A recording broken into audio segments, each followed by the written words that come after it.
ভিডিওটা দেখো, অনেক ভালো লাগবে।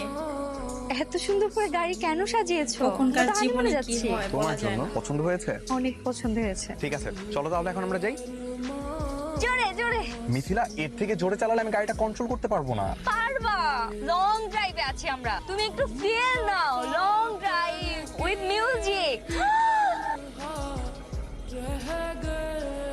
আচ্ছা, মেয়েটার স্বামী কি মারা গেছে? হ্যাঁ, হানিমুনে যাবার পথে হাইওয়ে রাস্তায় অ্যাক্সিডেন্ট করেছিল। বউটা বেঁচে গিয়েছে, কিন্তু স্বামী কাল্লা নিয়ে গিয়েছে। ভাইয়া, কিরে, কেমন আছিস? এই তো ভালো। কবে আসলা? আমি আসসালামু আলাইকুম। ওয়ালাইকুম আসসালাম। কেমন আছেন আপনি? আমি সবসময় ভালোই থাকি। বাই দ্য ওয়ে, আমার নাম হচ্ছে ফারাজ রহমান, শাওন আমার কাজিন। আচ্ছা, বাই দ্য ওয়ে, আমি কিন্তু তোমার নাম জানি না, তোমার নামটা আমায় ঝটপট বলে ফেলো তো। আমি মিথিলা। Nice name. আচ্ছা শোনো, আমি কিন্তু তোমাকে ভাবিটা বলে ডাকতে পারবো। আর তাছাড়া শাওন আমার থেকে 7 দিনের ছোট।